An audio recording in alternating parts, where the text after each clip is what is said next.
Thank you very much for joining me in this video. I want to talk to you today about tenant rights. And as you know, tenants have a lot of rights under the Residential Tenancies Act. It's consumer protection legislation. But I want to talk specifically about the eviction process and tenants' rights during the eviction. We can, as landlords, evict the tenant for cause. The tenant is doing something, usually non-payment of rent, stop paying the rent, so he can be evicted. He can also be evicted because he's chronically late, as long as you've demonstrated an intolerance to this all along. He can be evicted because he's doing something illegal in the unit. He can be evicted because he's creating problems with other tenants. He can be evicted because he's damaging the property. There's a number of reasons you can start the eviction process. But I want to take a look at no-fault evictions. Evicting the tenant when he's not doing anything wrong. And there's two particular reasons that come to mind why a landlord might want to do this. One is extensive renovations to the unit. And the other is that the unit is required for the landlord or an immediate family member or a beneficial owner who's buying the property himself or a family member. But I want to remind you that if the tenant is evicted and it turns out that it's under false pretenses, there are serious consequences and it's very, very expensive. Let's look first of all at this business about renovation and repair to the unit. So much so that the tenant can't live there when the work's being done, so he has to be evicted. You use an N13 form, and that requires 120 days notice, 4 months instead of the usual 2 months that most other eviction notices require.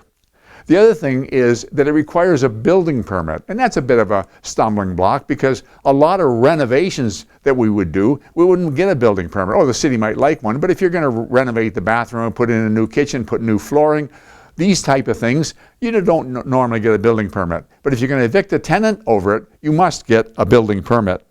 And then the tenant has to be given the right to move back in. He's got the right of first refusal. And right on the eviction form, it states that, but you got to make sure that the tenant knows that, and if he's not intending to move back in, get it in writing. Now, the Act says that in order for you to take action or the tenant to take action, he's got to notify you in writing of his intent to move back in. But bear in mind, this is consumer protection legislation. I wouldn't rely on that. I would want to get the tenant to put in writing he's not going to move back in. Okay, so if the tenant is intending to move back in, what happens for as far as the landlord's concerned? Well, if the building is less than 5 units, the landlord has to pay him a month's rent, or he has to pay for the rent where he's moved to. Now, whichever's less. So if he's moved somewhere where the rent's cheaper, you don't have to pay him a month your rent. It can be a month of the rent he's out of pocket. If it's more than 5 units, the landlord has to pay the tenant 3 months' rent, or pay the rent where he's moved, whichever is less. If he's not intending to move back in, and it's less than 5 units, the landlord's got to pay him 1 month rent or offer him another unit that's acceptable to the tenant. If it's more than 5 units in the building, the landlord's got to pay the tenant 3 months rent or offer him another unit that is acceptable to the tenant. And that's the key. It's got to be acceptable to the tenant. Now let's talk for a minute about evicting a tenant because it's required by the landlord, his family, or a beneficial owner, somebody who's buying the property, or his family. Here you use an N12, you give him a 60-day notice, and you're required to pay him 1 month rent, or offer him another unit that's acceptable. Want to point out that right on the form, although it's 60-day, you require it yourself, there's a statement the tenant doesn't have to move out. We had one case where the tenant was buying a property. They were going to move out, but not in 60 days. They called the board, and the board said, no, you don't have to move out in 60 days. It'll take us months to evict you. So they can appeal it. They can slow down the process. But based on the way the Act is written, they have to move out within 60 days. But what happens when the reason isn't really valid? And I would say this has been misused greatly over the last couple of years. See, the buildings have gone up in value and so have the rents. And there's a lot of chronically under-rented rental units. And the landlords, especially if it's sold and a new landlord takes over, would like to get that rent up. And one of the things that they might do is they might evict under false pretense. Oh, they might have a family member that moves in for 2 or 3 months. They might even not go do that. They just hope that the tenant finds something else, and that's the end of the story, and then they rent it at market rent. The thing you have to remember is the tenant can challenge that up to 24 months, and there are severe consequences if it proves that the move, the eviction, wasn't valid under those reasons. And I want to share with you something that happened in BC. Now, it isn't under the same act that we're under, but it's a very similar act. And I want to thank Fernando Pingu for bringing this to my attention. This happened in Surrey, BC.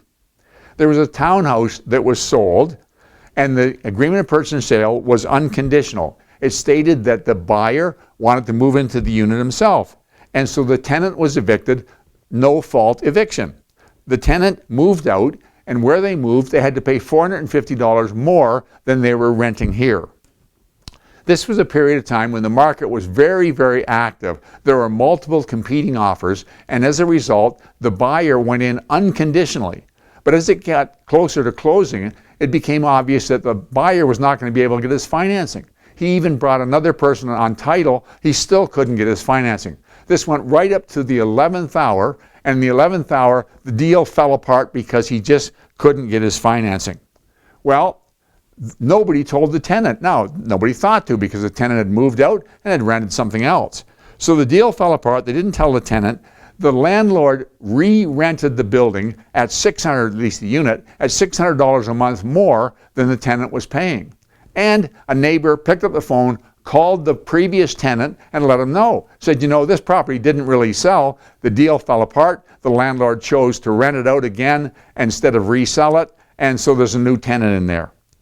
The tenant that was evicted challenged it, even though they'd rented something else, even though it was a done deal, even though there was no intent of wrongdoing, challenged it to the board. And here's the thing. This is what the board decided. They investigated, and the buyer, first of all, he lost his $30,000 deposit on the agreement of purchase and sale because he was unable to close because it was a firm deal. But the board ordered the buyer to pay the past tenant $27,700. That was the rent he was paying for an entire year. And if you look at the price difference, so he's paying $450 more a month, that covers the difference for 5 years. And I wondered about that. Why would the board order the buyer rather than the landlord? And the tenant, the board said, as far as we're concerned, the buyer caused the problem. He said he was going to move in. He didn't move in.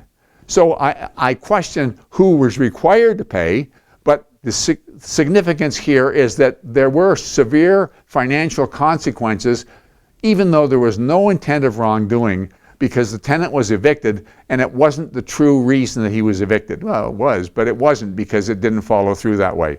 Now, I don't know whether I would defend this as reasonable, but the thing that you need to keep in the back of your mind is that a tenant has the right of first refusal, whether it's the property's being sold or whether he's evicted because of extensive renovations and some kind of circumstances change. You make sure that the tenant's notified and he's given the opportunity to move back in if he wishes to. Thank you very much for investing your time in this video. Look forward to talking to you again next week.